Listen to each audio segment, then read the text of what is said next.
নমস্কার সকলকে, বিপুল দে জয়মা ইউটিউব চ্যানেলে আবার একবার সবাইকে স্বাগত। নতুন একটি ব্লগে আপনাদের আজকে নিয়ে যাব, যেটা কলকাতার মিনি গঙ্গাসাগর নামে পরিচিত। সেই বাবুঘাটের যেখানে সমস্ত গঙ্গাসাগরের দর্শনার্থীরা বা পুণ্যার্থীরা এসে জড়ো হয়, বিভিন্ন সমাজের টেন্ট তৈরি হয় এখানে, এবং গঙ্গাসাগরের একটি ছোট্ট আভাস এখানে পাবেন। সেই সাধু সন্তের যে মেলা এখানে, সেই মেলায় আপনাদের আজকে নিয়ে যাব, তারই প্রস্তুতি দেখাবো। রাজ্য সরকার বা বিভিন্ন সমাজ কিভাবে প্রস্তুতি নিচ্ছে তারই এক ঝলক আপনাদের আজকে দেখাবার চেষ্টা করব। বিভিন্ন সমাজের যে টেন্টগুলো আপনারা দেখতে পাচ্ছেন এখনো সম্পূর্ণ তৈরি হয়ে উঠতে পারেনি, তবে দু একদিনের মধ্যেই সম্পূর্ণ তৈরি হয়ে যাবে এবং ভক্তের ঢল নামবে এটা আশা করা যায়। তারই প্রস্তুতি চলছে। মেলার মাঠে রাজ্য সরকারের তরফ থেকে বড় এলইডি স্ক্রিন লাগানো হয়েছে, বাইরেও আপনারা বড় এলইডি স্ক্রিন দেখতে পাবেন। সাফাই কর্মীরা পুরোদমে কাজ চালিয়ে যাচ্ছে মেলার মাঠ যাতে পরিষ্কার পরিচ্ছন্ন রাখা যায়। এছাড়াও আপনাদের এরপরে দেখাবো, এই মেলার মাঠে কিন্তু ফায়ার ব্রিগেডের কর্মীরাও একদম স্বতন্ত্রভাবে পাহারায় রয়েছে, যাতে কোনো রকম অপ্রীতিকর ঘটনা না ঘটে। সাধু সন্ত আপনারা দেখছেন। এবার আপনাদের দেখাই যে বিভিন্ন ধর্মের বা বিভিন্ন মতের সাধু এখানে এসে একসঙ্গে জড়ো হয়, কিন্তু সবারই একটি আশা, তাদের ভক্তদের সাথে মিলন। এবং আরেকটি সবচেয়ে বড় বিষয় এখানে দেখা যায়, পরিলক্ষিত হয়, সবার কিন্তু একই গন্তব্য, সেটা হচ্ছে গঙ্গাসাগর। এখানে রাজ্য সরকারের তরফ থেকে ছোট ছোট টিন দিয়ে আখড়া তৈরি করা হয়, কিন্তু তাছাড়াও বিভিন্ন সাধু তাদের নিজেদের মতো করে ছোট্ট কুঠিয়া তৈরি করে নেন। এখানে এখন যে দেখতে পাচ্ছেন যে বাবাকে, তিনি এক পায়ে বা সারাদিন রাত 24 ঘন্টায় দাঁড়িয়ে থাকেন, কখনো বসেন না। এরপরে আর একজন এই ধরনের বাবাকে আমরা দেখাবো, যিনি কোনো সময় বসেন না। চলুন তাহলে আস্তে আস্তে আমরা আরো একটু এগিয়ে গিয়ে আপনাদের নাগা সাধুদের দর্শন করাই। এখানে প্রচুর নাগা সন্ন্যাসী বা সন্ন্যাসিনীও এখানে এসে উপস্থিত হন। এখন সেই অর্থে পুরো সকলে এসে পৌঁছাননি, তবুও যেটুকু এসছে তাই দেখাবার চেষ্টা করছি আপনাদের, দেখুন তা।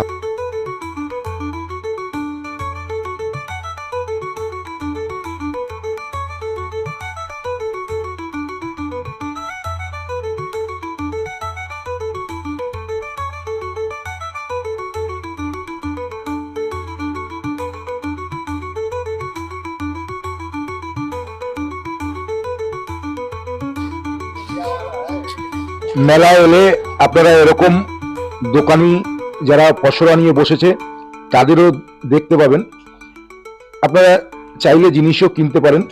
এরপরে আমরা এক সাধিকা মাকে পেয়েছি, তার সাথে কিছু কথা বলবো। আমার শরীর খুব খারাপ, তাই নিয়ে আমি এখানে এসেছি, কিন্তু সাধু সঙ্গকে তো আমি ভালোবাসি। সাধু সঙ্গ দর্শন না করলে এটা সিদ্ধি লাভ হয় না। কিন্তু শরীর অসুস্থ, বাড়ি থাকলে পরে সেই তো আমাকে দেখতে হবে, 5 জন ঘরে পড়ে থাকতে হবে, কিন্তু এখানে সবাইকে দেখছি, আমি মনের আনন্দই যেন একটু আগাতে পারি, তার জন্য আমি এখানে এসেছি। হ্যাঁ, কিন্তু কথা হচ্ছে যে আমাকে ঘরে আটকে রাখার চেষ্টা করেছিল অনেক, আমাকে আটকে রাখতে পারেনি। আমি জোশে পড়ে চলে এসেছি। আমি সাধু সঙ্গকে ভালোবাসি, সাধুদের কাছে এসেছি, সাধুরা যা সিদ্ধান্ত দেবে তারই আনন্দই এখানে বসে আছি। হ্যাঁ, এই কথা, এই পর্যন্ত নীতি। আমার শরীর খুব দমের কষ্ট হচ্ছে, আর কি ভাবছি জানি না, হয়তো এবছরটাই লাস্ট। নিজে থেকেই তো আমার অন্তর্যামিনী বলছে, শরীর যেন আমার কাঁপছে। বহুত ডাক্তার দেখাচ্ছি, ডাক্তার তো কোনো রোগ ধরতে পারেনি। হ্যাঁ, কিন্তু সাধু সঙ্গকে দর্শন করে যাই, দেখছি কি হয়। এই পর্যন্ত রীতি। জয় মা তারা, সাবিত্রী মাতা কি জয়। এর কোনো নেতা নেই, একটাই নেতা, যে প্রেম ভালোবাসা। ভক্ত হচ্ছে ভগবান, ভক্ত আমার মাতা পিতা, ভক্ত আমার জান, আর ভক্ত হচ্ছে আমার কল্পতরুণ, ভক্ত হচ্ছে আমার প্রাণ। ভগবান কোথায় থাকে? ভক্তের মনে থাকে। আজ তোমরা এসে সাধু দর্শন করতে, আমরা এসে ভক্ত দর্শন করতে। ভক্ত আর সাধু একটা মিলন মেলা হচ্ছে এখানে। এই মেলাটা কিসের মেলা? সাগর মেলা।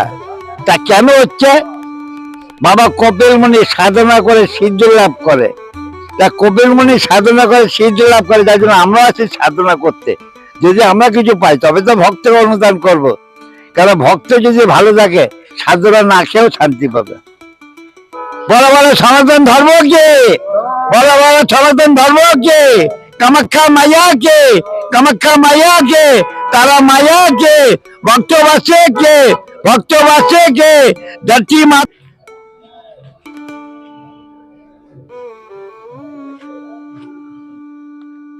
মেলা প্রাঙ্গণে দূর দূরান্ত থেকে যে সমস্ত পূর্ণার্থী আসবেন তাদের যাতে কোনো রকম অসুবিধা না হয় তার জন্য রাজ্য সরকার এরকম 2-3 জায়গায় মেলা প্রাঙ্গণে শৌচাগার নির্মাণ করেছেন, সম্পূর্ণ নিঃশুল্ক তারা যাতে ব্যবহার করতে পারে সেই জন্য এই রাজ্য সরকারের এই ব্যবস্থা।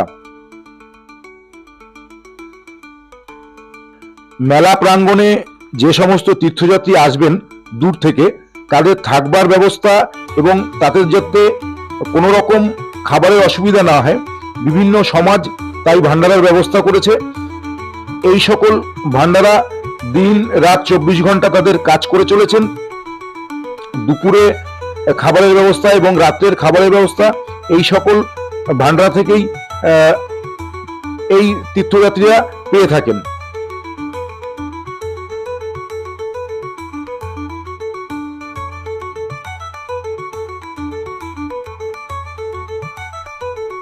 সেবাই যে ধর্ম, এই কথাটি শুধু যে কথার কথা নয়, সেটা প্রমাণ পেলাম একটু এগিয়েই।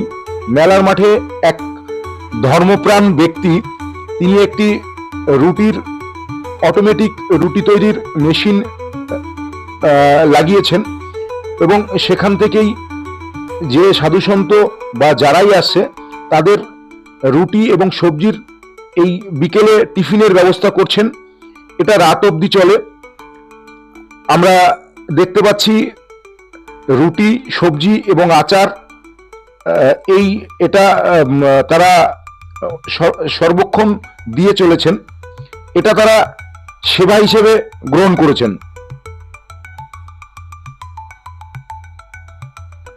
এই কর্মযজ্ঞের এক কর্মকর্তাকে আমরা তার মুখ থেকেই শুনব এই কর্মযজ্ঞের সবিস্তারে কিছু কথা।